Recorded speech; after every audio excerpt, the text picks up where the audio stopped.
It has become November. It's the last news dump before Election Day, and that means we are back to talk about the most dangerous men in the United States and how, with a little luck and a whole lot of people casting their votes, we will soon be rid of them.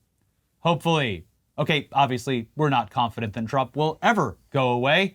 And we've already said countless times over the past few months that regardless of the actual election results, he will claim victory and immediately initiate multiple legal battles to contest the results if they don't go his way. So while, unfortunately, Election Day is almost certainly the start of something far more annoying, let's just cover more of what's been happening during the last week of the campaign and also hear from Tucker Carlson about his interaction with a demon, apparently.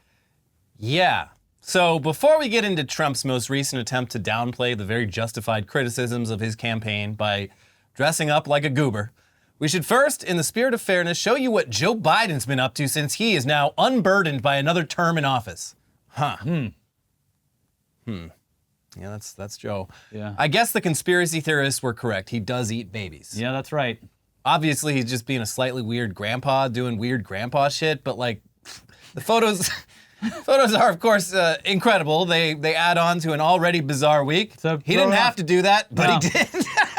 But let's talk about Trump getting to do one of his cool big boy adventures in the workplace. He released all those collectible trading cards showing him doing various jobs that he has never actually done in real life. And it's cool that at the tail end of the campaign, he's actually getting out there and doing like a sort of undercover boss thing where he's not at all undercover. No, he desperately, and we said ostentatious boss. We said this last time, if he had just remained out of politics and instead did a simple lifestyle show or something akin to Dirty Jobs with Mike Rowe, it would be a lot funnier than whatever the fuck he's doing now. Literally just like Bar Rescue, but just Trump doing various businesses that he has no real knowledge of like how they work. Yeah. Anyway, so when Trump started blatantly calling Democrats the enemy from within at campaign rallies in mid-October, he was in serious need of a diversion. So they dressed him up in a McDonald's uniform and let him play with the French fries and hand out orders to staged customers as if to say, look how silly he is. Just a silly old man. Pretty harmless, actually. Yeah. You really think this silly old man wants to jail or abuse his political opponents? I don't think so. He just wants to eat and see others eat. He wants to bring joy through food. Well, this week, after what was widely described as a fascist rally at Madison Square Garden that was filled with racism, misogyny, and a preemptive strike against the election results, and of course a comedian who called Puerto Rico a floating island of garbage, among other swipes at minority populations, Trump was, once again, desperately in need of an image makeover.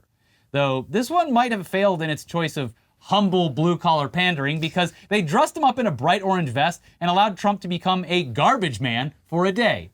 Not sure the best move after a guest at your rally referred to an American territory as an island of garbage to dress up as a guy who's going to make garbage disappear, especially if you're trying to court the Latino vote, but I mean... Well, one thing did happen between those two garbage moments that also involved garbage. Yeah, Joe Biden said that maybe Trump supporters are actual garbage. Well, he didn't say that. He mumbled a bunch of syllables that, when put together, vaguely sounded like that. Yeah. Well, let me tell you something. I don't know the Puerto Rican that I know, or Puerto Rico where I'm in my home state of Delaware. They're good, decent, honorable people. The only garbage I see floating out there is his supporters. His demonization of is unconscionable. It's one of my favorite subplots of this election is that Joe Biden has deteriorated significantly further than even back in July when he was still the nominee. Yeah. And is currently just every time he talks saying just pure gibberish. But yeah, Joe Biden, he called all the MAGA people garbage, which I guess is a gaffe. Mm-hmm. I mean, they're saying it's like when Hillary called them a basket of deplorables in 2016, which I guess that was bad, but come on. Yeah.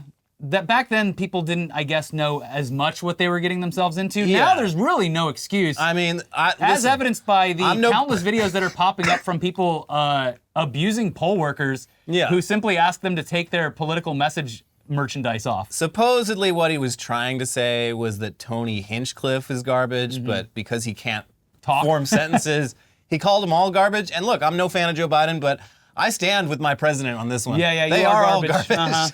But look, it also might have just been an actual dog whistle to his supporters. Who's to say anymore? Yeah. This is what we're going to do. I'm the garbage man. I'm going to get rid of the garbage. We're going to put all the migrants in the back of the truck and go smush, smush. Smush, smush. Anyway, Vivek, you can't ride in the front. You got to stand in the back. Either way, he dressed up as a humble garbage man.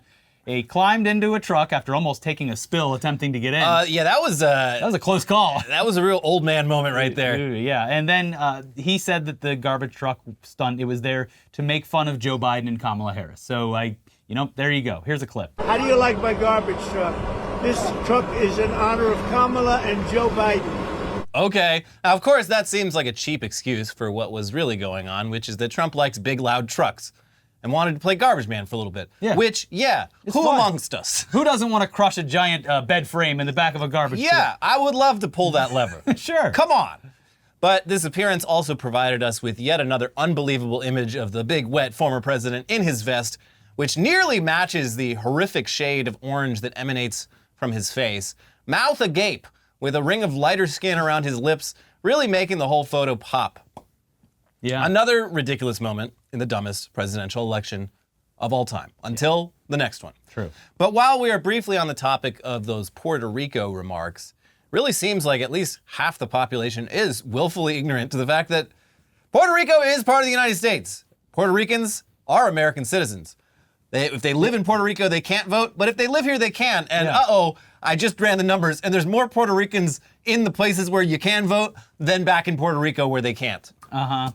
One Twitter user in particular made it their mission to highlight this fact through a series of what appeared to be trolling posts that were made with the intention of getting community noted and subsequently going viral as a result. Either that or they really are this stupid, but I am going to look at this through the lens of this was done intentionally because it seems way too stupid any other way. Well, I think some people online, it's not about right or wrong, it's about attention. Yeah, well, yes, that's true. And they do give it away at the end. Yeah. Now, over the course of a few days, the Poppy account on Twitter, which no relation to the singer. Oh, thank God.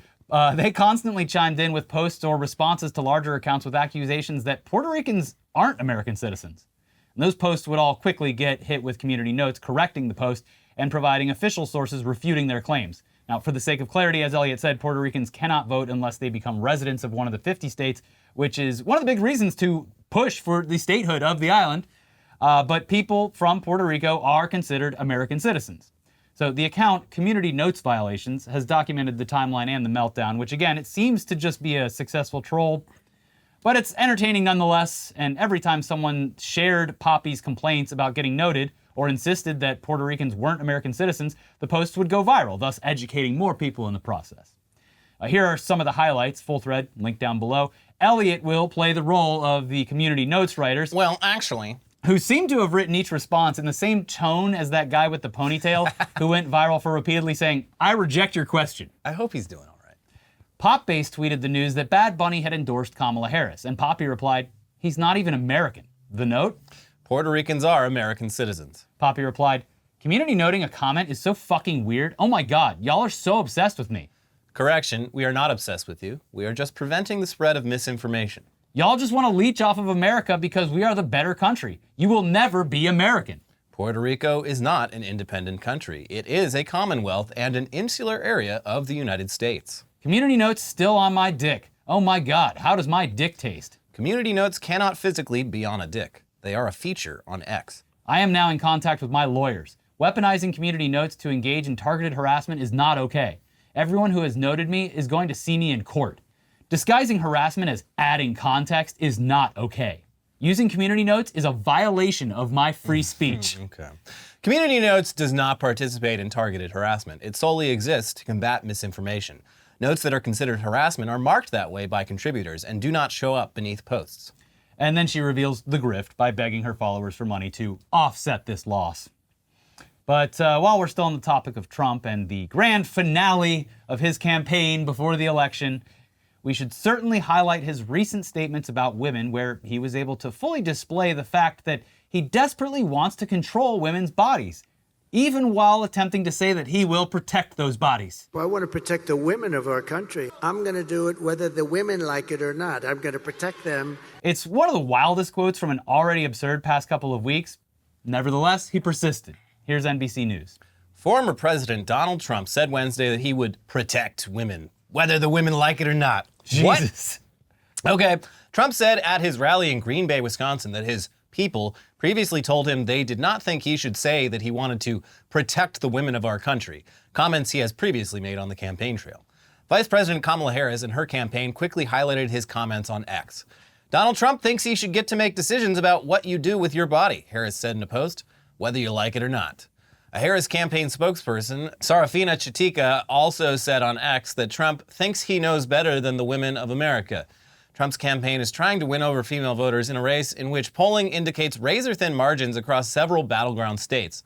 Trump, already facing criticism from within his Republican ranks for being overly masculine and for underperforming among female voters in recent polling, has taken credit for the end of Roe v. Wade, saying he was able to kill it, and he has lauded the issue of abortions being sent to the states. But, speaking of people desperately doing anything for attention, Tucker Carlson clearly did not like the fact that his Madison Square Garden racism was upstaged by Tony Hinchcliffe's Madison Square Garden racism. So he decided to shove his way back into the headlines by, claiming that he was attacked by a demon and has the scars to prove it. Oh, that's crazy. Can I see those scars? No, you may not. Oh. Here's the now ironically named Daily Beast with more on this totally real, unholy, and violent attack on Tucker Carlson by some sort of demon. Which kind? Former Fox News host Tucker Carlson recounts a bizarre story about his experience being attacked by a demon in a clip released Thursday from a new documentary. The former Fox News host said that a demon, or something unseen, left him scarred and bloodied after a paranormal experience a year and a half ago, although it is unclear when the segment was filmed. The interview was conducted for a portion of a crowd-funded documentary called Christianities, which aims to explore the diversity of Christian traditions. Tucker Carlson was visited by the Hat Man after one too many Benadryls. Yeah, I don't know what to make of this. Based on his behavior recently, I think he might actually be lost in the sauce. He might be suffering from, Christianity-induced psychosis. Because we have documentation from not that long ago showing that this is all like a fucking game to him. He doesn't actually like Trump. He just says what he does for money. Yeah. But, I don't know why you would claim that a demon attacked you in your bed unless you really believed it, or... If it happened, it was a sleep paralysis demon that he experienced after some sort of, probably getting fired from Fox News or something. Then? Well, the scars, he refuses to show. So, but all of this just reeks of him acknowledging and embracing Christianity for what he can exploit it for, which is power and notoriety. But most people, when you're exploiting Christianity, you don't go this far. You don't start saying you personally have interacted with demons. Yeah. Well, he's going all the way with it, baby. Yeah. Now, they also bring up the fact that this is not the first time Tucker has made such claims. They linked to a Wall Street Journal report from a few months ago where they covered his interview with Russian President Vladimir Putin. In that interview, he claimed to have firsthand knowledge of demonic possession. Carlson then indulged one of his own peculiar obsessions, quizzing Putin about the secret Soviet files on Rudolf Hess, Adolf Hitler's deputy who defected to Britain in 1941 and allegedly told interrogators that the Nazi leader had been possessed by demons. A practicing Christian with a degree in history, Carlson says, "Demonic possession is real. I happen to know for a fact." Putin seemed unable or unwilling to respond. And yeah, we spoke about it at the time, but even during that interview... there was multiple moments where Putin's like, who the fuck is this guy? It's a bit much.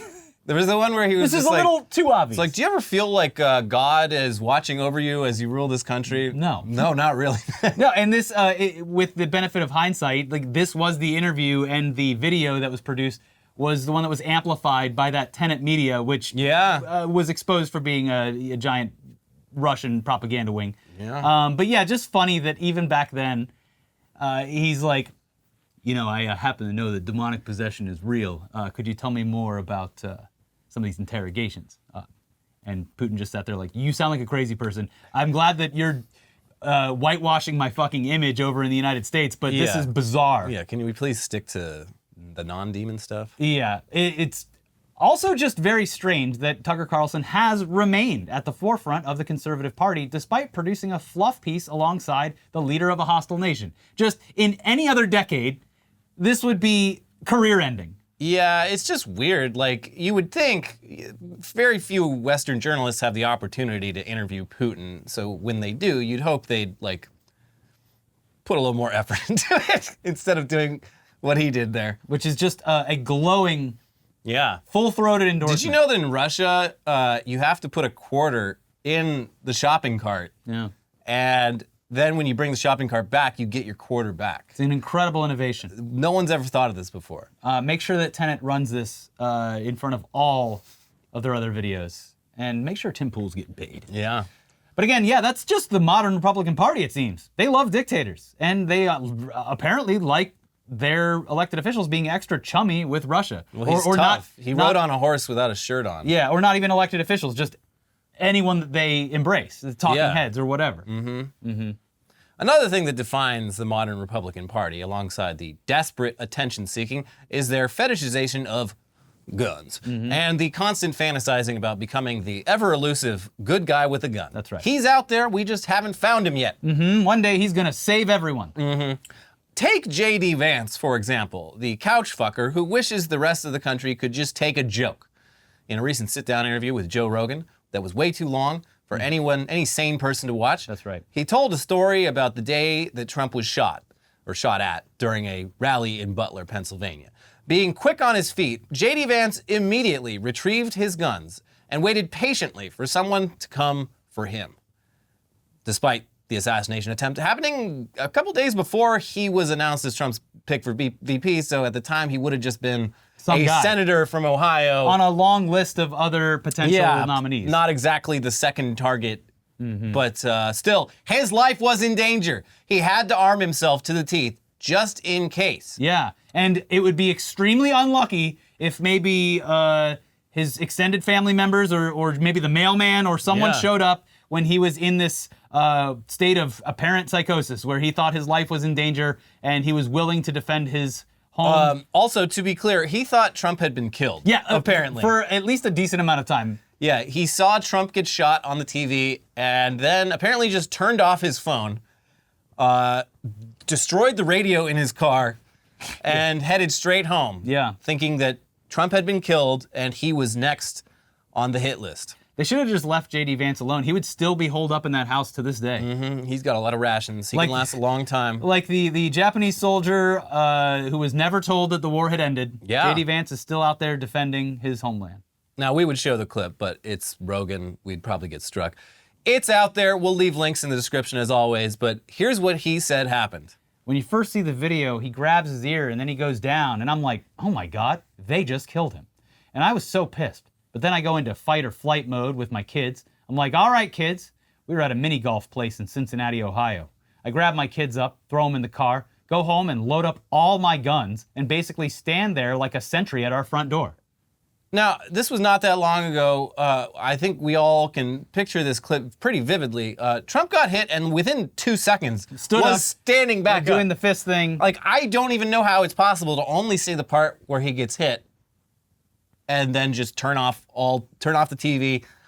Turn the radio off on the drive home, all of that. But again, this was before he was announced as Trump's running mate. But it's good to know that he still found time to play the victim while also reiterating the fact that they tried to kill Trump, despite the shooter in that specific scenario being a registered Republican. And this, a lot of people are like, well, this is just a fantasy. He just made this up. But the story, it at least has some evidence of being true. Because some guy tweeted, and I checked the tweets, they were dated the day that this happened. Some guy tweeted about seeing J.D. Vance abruptly run out of a brewery on the day that Trump was shot. So the account, Washed Up Tweeter, would later clarify that the brewery did indeed have a putt-putt course out back. That sounds fun. But it is also funny that, like, instead of, he It's like, oh, I was playing miniature golf with my family. with No, my you were family. getting drunk. No, you were at a fucking bar. So yeah, back on July 13th, he tweeted the following messages back to back. JD Vance is at this bar and just fucking split. And my where were you when Trump was shot moment was seeing JD Vance and his family fleeing a brewery. So, Okay. yeah. What a weird little anecdote, though. Yeah. Again, just like imagine if he had ordered something on Amazon Prime or something, and he's just sitting there with, quote, all of his guns Yeah. fully loaded, at his door like a sentry, and some unsuspecting delivery guy comes up, hey, got that stuff you ordered? Also, like, if they're coming for you, I feel like your home would be The last place you would want to go want to to. not be at your home. Probably safer at the brewery. Maybe. Yeah, who knows? Maybe go hang out at one of those axe throwing bars and breweries that you can defend yourself. Go down with to the axe. Go down to the Cincinnati Zoo where nothing bad happens and no one ever gets shot. Not even a famous gorilla.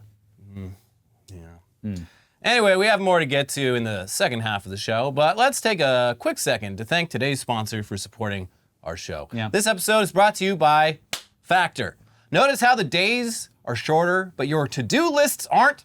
Power through your busy days with Factor's no prep, no mess meals. From breakfast to dinner and anything in between, Factor has easy, nutritious options to keep you fueled and feeling your best. Whether you like routine or you enjoy mixing things up, Factor has you covered with 35 different delicious meals every week and over 60 additional convenience options you can add to your box, like keto cookies, pressed juices, and smoothies. Don't let shorter days slow you down. Stay energized with America's #1 ready-to-eat meal delivery service. Factor lets you do you. Choose from 6 menu preferences to help you manage calories, maximize protein intake, avoid meat, or simply eat well balanced. Because Factor's meals are chef prepared and dietitian approved, you're gonna love not only how Factor meals taste, but also how they support your goals.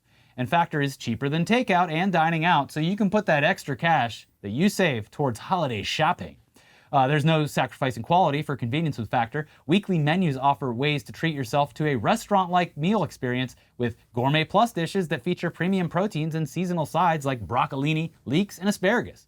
How does truffle butter filet mignon or garlic herb roasted barramundi sound? Mouth-watering, right? Stay on your A game with quality ingredients you can trust and quality you can taste in every one of Factor's fresh, never frozen meals. Use your time more efficiently. So important during these dark months. Let Factor take shopping, prepping, cooking, and cleaning up off your daily list of things to do. Join Factor today. Head to factormeals.com/newsdump50 and use code newsdump50 to get 50% off your first box and 20% off your next month. That's code newsdump50 at factormeals.com/newsdump50 to get 50% off your first box plus 20% off your next month while your subscription is active. All right, back to the news, and you know what time it is. I'm sorry, it's time for another addition to the constant stream of news about Elon Musk doing publicly what he accuses others, without evidence, of doing privately. At this point, it goes without saying that Elon not only has put his thumb on the scales for Trump, he's bouncing on it, baby. He's doing tricks on it. He's backing up into it. He's doing tricks on it, baby. He's riding it like a Sibian. And every day that goes by, new and egregious details emerge regarding his attempts to help manifest a Trump victory through whatever means possible. He's already being investigated over his $1 million per day sweepstakes, which, in a roundabout way, asks submitters to put all their information in there alongside support for the First and Second Amendments, which are clearly tied to Republican politics in a way that leaves just enough room for plausible deniability. Now, the latest update on that is that Musk failed to appear for a hearing at a Pennsylvania courtroom, which could have resulted in a contempt of court charge. But Musk's lawyers attended and also filed a motion that resulted in the case being rescheduled and moved to a federal court. So it's still out there. It's still looming over his head. But obviously he's just kicking the can because he thinks he's above the law and wants to delay all of this until after the election, where if Trump is elected, he will actually be above the law. Yeah, especially with federal courts. But in addition to that, it also appears as though Musk's Super PAC has deployed a social media advertising campaign that is straight out of the Russian disinformation and division playbook, highly reminiscent of the tactics deployed in 2016 and again in 2020. But this time coming straight from Elon Musk and his PAC, America PAC. The absolutely wonderful and consistently great 404 Media were the first to report on this, so we're just going to quote from some of their reporting. But as we always say, links down below. You should absolutely go and support their work because they have released a constant stream of incredible journalism since launching. Here's their latest. An Elon Musk-funded Super PAC has expanded an advertising campaign in which it is impersonating Democrats and targeting registered Republicans with policies unpopular with conservatives they say Kamala Harris will pass if she wins the election. The policies, which are not supported by the Harris campaign, include mandatory gun buyback programs, allowing undocumented immigrants to vote, keeping parents out of decisions about gender-affirming care for minors, and imagining a world without gas-powered vehicles. Also, the imagining that is just the clip from The Simpsons where Lionel Hutz is saying, imagine a world without lawyers, and everyone's dancing around in a circle. Well, that one's very especially happy. funny because, like, if they banned combustion engines today, Elon Musk would stand to make a fuckload of money. He would take the windfall. You are the electric car guy, Elon. Yeah, he forgets that sometimes. So the campaign, called Progress 2028, is designed to look like it is the Democratic version of Project 2025 and lists a set of policies that the group says Harris would enact if elected president. In actuality, the entire scheme is being orchestrated and promoted by an Elon Musk-funded group called Building America's Future, which registered to operate Progress 2028 as a fictitious name under the PAC, according to documents uncovered by Open Secrets, which investigates money in politics. And they mentioned that this is the same PAC that deployed the targeted ads, which provided different claims about Harris depending entirely on where the people seeing those ads lived. If they were in areas that were predominantly Muslim or predominantly Jewish or had those populations. So if you lived in Pennsylvania, you got ads claiming that Harris stands with Palestine. If you lived in Michigan, you got ads saying Harris stands with Israel. He's just doing the tactics that were exploited by Cambridge Analytica through his own PAC.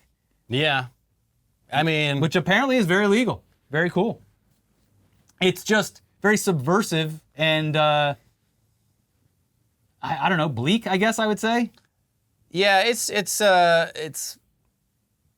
paints It's a not a dirty. great picture of, this is like, it's just a really good example of why Citizens United and just money in politics in general is disgusting and needs to be a fucking illegal and go away. we'll get to it. Dodgers the greatest team on earth, but just the amount of times that people watching the World Series had to see a fucking ad claiming that Kamala Harris was like sitting at the border and providing gender-affirming care to illegal migrants. Dude, it's crazy. I don't watch broadcast television except when an LA team is like doing really well. Mm-hmm. So it's like The ad campaigns were unhinged. I get to sample it like every year, but yeah, just watching the 5 games of the World Series this year, I saw so much fucking political ads.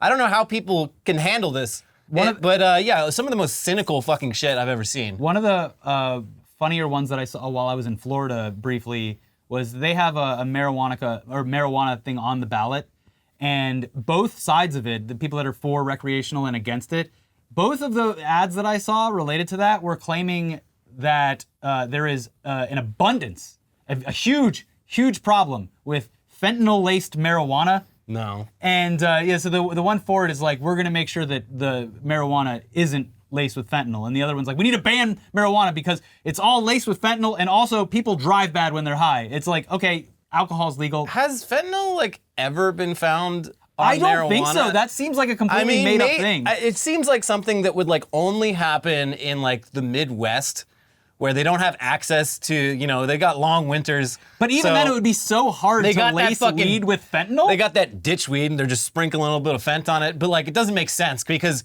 it's so easy to fucking kill someone. It's so easy to fucking grow weed. Like, why would you need to Yeah. cut it with anything? Yeah, that's It's insane. The one thing you can say about weed compared to basically any other drug is it is There's very little cross-contamination.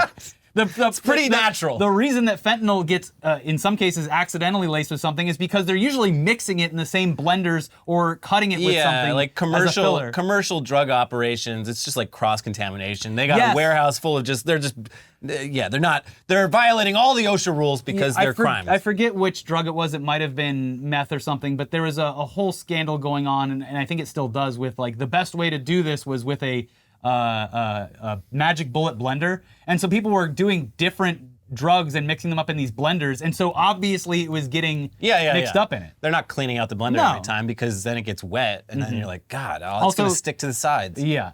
So regarding the fake Democrat page that targeted conservatives, 404 obviously provides analysis and a lot of screenshots, just dozens of sponsored posts deployed on Facebook, as well as screenshots of text campaigns that were meant to look like ads backing the vice president while misrepresenting or just straight up lying about her policy positions. The sponsored posts don't indicate that they are paid for by Musk's conservative PAC, and they point out that the text messages don't feature a disclaimer at all. Here's more from their reporting. These ads say things like, let's remove barriers for undocumented immigrants who are undocumented. Help make our schools as trans-friendly as possible. A national mandatory buyback program means fewer guns and fewer tragedies. Kamala Harris gets it. Kamala Harris will champion the right for minors to access the care they need without fear of parental intervention or discrimination. Let's work together to transform our schools into the most trans-friendly environments possible. We're beyond thrilled to have Kamala Harris on our side for the ban on fracking. Imagine a world without gas-powered vehicles. But like half the shit, I'm just like, God, I wish I lived in the reality that they think she supports. That's the constant thing is Republicans claiming that she has all these extremely socialist viewpoints. Not that a lot of those are just made up, but some of them are policies that I would agree with. Yeah, a lot of them are. It's yeah. And that's just not true. She doesn't lean that far left. In fact, she's a very conservative candidate. Democrats have like bent over backwards to like support fracking and oil extraction, and yeah, it'd be a lot cooler if they didn't, but they do. I'm sorry. But wait, there's more, because door knockers working for Musk's America PAC are now claiming that they were tricked and threatened during their time working under a firm associated with Musk's Political Action Committee. According to recent reporting from Wired, in Michigan, canvassers and paid door knockers for the former president, contracted by a firm associated with America PAC, have been subjected to poor working conditions. A number of them have been driven around in the back of a seatless U-Haul van, according to video obtained by Wired, and threatened that their lodging at a local motel wouldn't be paid for if they didn't meet canvassing quotas. One door knocker alleges that they didn't even know they were signing up for anything having to do with Musk or Trump. What's going to happen is they're going to stop paying for these rooms, a manager told the door knockers in an audio recording obtained by Wired. And then you're going to end up having to pay for it yourself. You can't do that with no money. Jesus. The door knockers also alleged that they were told that they will have to pay for their own flight home. Jesus. This is like indentured servitude. It's insane. They've been, the term for this back in the day was called Shanghaiing. It's a racist undertones there, but this is what would happen. Undertones. And overtones. Yeah. But it was like, in like New York City in 1800, if you got a little too drunk at a bar, you'd wake up like on a fucking ship like 100 miles out to sea in the Atlantic, and they're like, well, I guess there's nothing else you can do. Yeah, you're gonna have to work your way. We can't just take you back. Wild stuff.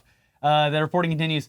One of the canvassers who was flown in from outside the Midwest tells Wired they had no idea they would be knocking on doors in support of Trump, or that the subcontractor they were working for was part of Elon Musk's voter turnout operation through America PAC. Quote, I knew nothing of the job, or much of the job description, other than going door to door and asking the voters who they are voting for, says a door knocker, who was one of the people in the back of the van, and who is requesting anonymity because they signed a non-disclosure agreement. Then, after I signed over an NDA, is when I found out we are for Republicans and with Trump. The door knocker adds that they had overheard my supervisor and a few others mention Elon Musk by name, marking the first time they had heard of the billionaire ex-owner's involvement. And in regards to riding around in U-Hauls, one hired door knocker told the outlet, we were all told our transportation would be handled and we'd be in rental cars. It turned out to be U-Haul vans. That's a rental car. And I felt embarrassed and played. Yeah. This is also dangerous. There's no seatbelts. They're just bouncing around back there. Yeah. And no way out. Like, let's say the car gets into a horrible accident or overturns. You can't get out of the back of it. The thing that really stands out for me is they're flying people in to do door knocking. That does not seem like a good use of money. I feel like you hire local for this reason. Well, that's just the thing. We won't pay them, and then we'll leave them stranded there. Like, I've heard of people flying themselves out because they want to support the campaign. They want to support the campaign, and they're volunteering going to their swing time. states. Yeah, I've never heard of a get out the vote thing, flying people in from other states to knock on doors somewhere. And pay them, allegedly, but also keep them in the back of a U-Haul where they drive around and do that. Elon has a summoning circle, but instead of candles, it's just piles of money, and they're just burning. And he doesn't know anything about running a political action committee.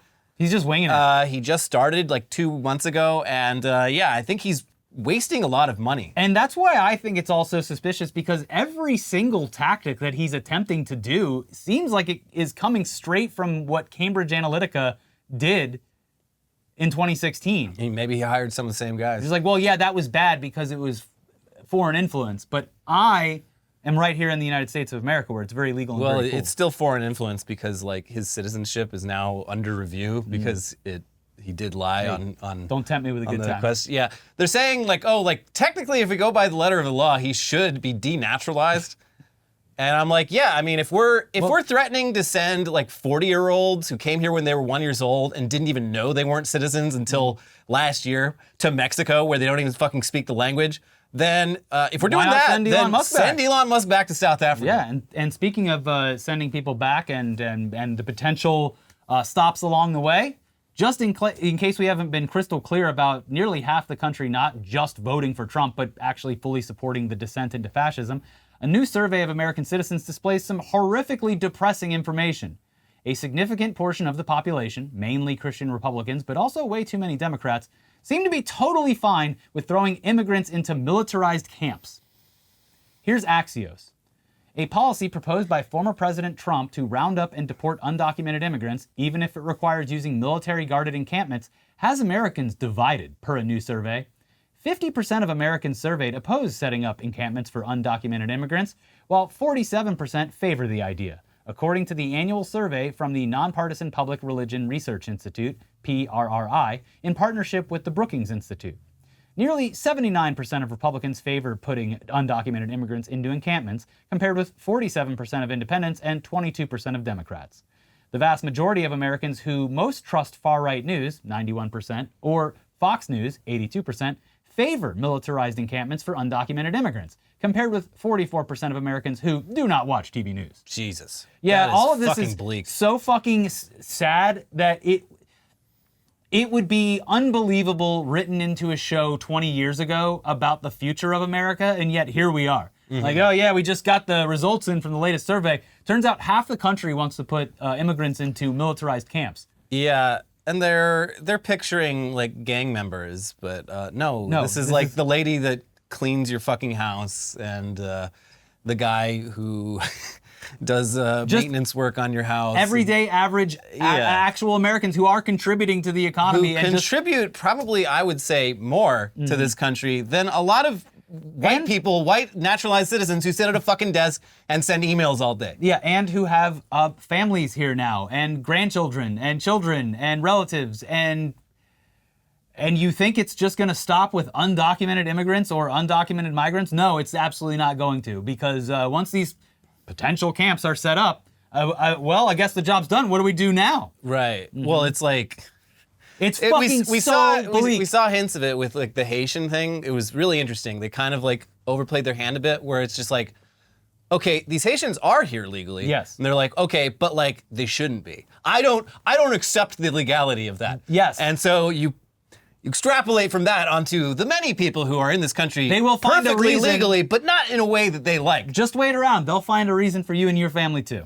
Anyway, it continues. White evangelical Protestants, 75%, are most likely to favor militarized encampments for undocumented immigrants. How Christian of them. Followed by 61% of white Catholics. Among non-white Christians, around 47% of Hispanic Protestants, 42% of black Protestants, and 33% of Hispanic Catholics favor this policy. 39% of Jewish Americans and 32% of religiously unaffiliated Americans support the idea. I was pretty stunned at how many Americans, particularly Republicans and white evangelicals, supported this. Robert P. Jones, president and founder of PRRI, tells Axios. Jones says the Alien Enemies Act was used just 80 years ago in World War II, and there are people still alive who remember it. So it's not unimaginable that it can happen again. This is not just rhetoric here. I do think it's one of the more disturbing things that we found. Yeah. I agree, sir. Mm-hmm. And yeah, this all goes back to something we've had to repeatedly face in recent years. The fact that even if Trump is defeated, he's done irreparable harm to the nation's psyche and morality. And the fascists that he's helped out of the shadows, they're not going to go quietly into the night after a potential loss. Yes, we have a problem. The toothpaste is all over the walls. Yeah. You're not getting it back. Well, anyways, if you need someone to suffer along with next Tuesday on Election Day, or you just want some comfort food while you wait for the results to come in and news to break, we are going to be doing a live stream of election results and coverage right here on this channel, starting at around 8 p.m. Eastern, 5 p.m. Pacific. That's when the votes Be there or be square, suffer along with us, watch some coverage, watch some votes roll in, and watch us. Well, I don't drink anymore, but I'll sit there and be sad. I'm not going to drink as much as I used to or, would have in the past, but, well, I do have a lot of wine that I need to get through. He's going to be a wino, folks. Come see it live. Yeah. Ugh. I'll try to set up a landing page for the stream, and I'll try to get it updated before this video goes up. If so, we'll link it below right under the sponsors link. Either way, just keep an eye out for it. You can set a reminder so it pops up on your mentions on your phone or whatever when it actually goes live. But for the sake of over-marketing it, Tuesday, Election Day. Tuesday, mate. 8 p.m. Eastern, 5 p.m. Pacific. Come at least just hang out in the chat. It's been a long time since we've done a live stream. We're probably going to fuck it up a whole bunch. It's going to be a I mess. haven't even run a live stream for this channel or my own in a very long time, so it's going to be a nice little learning curve jumping back into it. We'll try to get Brandon on the phone. Maybe he can kick off a new United States of Goofy or something. I think the U.S. has gotten too goofy. Yeah. It needs to be de-goofified. That's right. He's going to come back to de-goofify it. Yeah. But before we leave you today, let's talk about some good news. The Yankees lose. They did. And the Dodgers won. It was a great series, a great game. The best, maybe the funniest inning of baseball possible. Just absolutely wild. Just the Yankees face planting, really beating demonstrating in what way baseball out of all the major sports really stands out in the way things can just get absolutely fucked very quickly. Yeah. And it was beautiful. yeah, it's crazy. What a joy. Freddie Freeman, MVP for life. What an incredible series. Walk-off grand slam in the first. And my favorite part is the Yankees beat themselves in the final game. They played themselves. Very, very funny. It was a series of unfortunate events. Obviously, it's MLB footage we can't show you, but just go look up the highlights of just one inning, the fifth inning. The top of the fifth was a wild ride. It was very entertaining. The bar where I was watching with a bunch of friends, they had a DJ who immediately played the Randy Newman song as soon as they won. It was pandemonium, fireworks in the street, just an incredible people time. were burning buses. Hey, well, you know how much money that series brought into this city and how much the team brings into that city? We can burn one bus, right, folks? LAPD, They chased a man covered in blue. They brutalized a whole bunch of people Yeah. for just indiscriminately firing less lethal rounds at fucking hot dog vendors and Yeah, shit. it's- It was a real shit show afterwards. Yeah, but very LA. Yeah. Yeah. Anyways, world champs, baby. Go cry about it, New York. The curse of the jabroni Yeah. is now hovering over the New York Yankees. That guy who tried to rip the ball out of Mookie's The hand. curse of the jabroni. Yeah. Insane. And also Rob Gronkowski was like, yeah, I know those guys. Yeah, of course you do, you fucking idiot. Anyways, that's it for News Dump this week. We will be back for some weird news. Some very weird news. Make sure you stay tuned for our live stream on Tuesday, though. And make sure that you like the video. Click the like button. Even if the news is bleak, we're here to suffer with you. So click the like button, leave a comment, start a discussion about anything we talked about today. Make sure you're subscribed. If you're feeling frisky, hit the join button or the thank button. And please, watch our most recent videos over here. It's all election news. It's the last week before the actual election. All election. We'll see you soon. Hang in there, baby. Bye. Bye.